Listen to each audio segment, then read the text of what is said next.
Саламатсыздар. Менің атым Ира. Өзім 66 жылғымын. Шығыс Қазақстандікі. Осы Алматыға келіп жұмыс жасаймын. Осы Асан компаниясына, Асан продукциясын Әсия ханымнан естіп келдім офиске. Осыдан 2 ай бұрын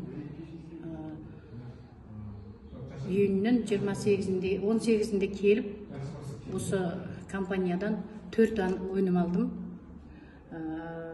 Мужской тоникті алдым, сердечно-сосудочный алдым. Осын кейін антипаразитный алдым. Осын чудо трак дейді, сонысын алдым. Соны 20 күнде қабылдадым. Мен бұға дейін операцияда болдым, неде болдым. Мына 2 қолыма бірдей кәдімгідей суставной қандырын жиналды, өсті сікпетті кәдімгідей.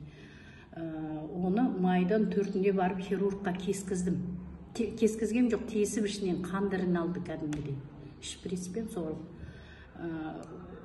Содан хирургтың өзі де айтты, ой-бой, мынауың енді уақытында келдіңіз, уақытында келмесеңіз, мынау гангренаға айланушы еді, сөйтуші еді деп.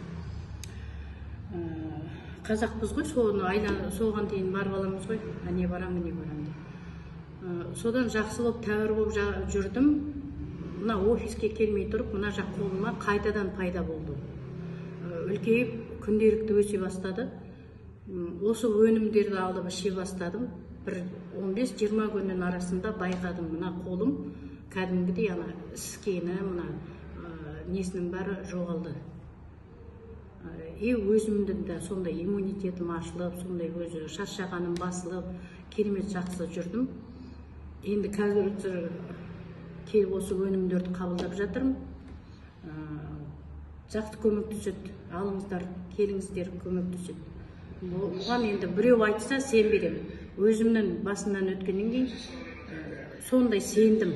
Сондай адамда көп көмегі бар. Бұл таза өнім. Рахмет сізге.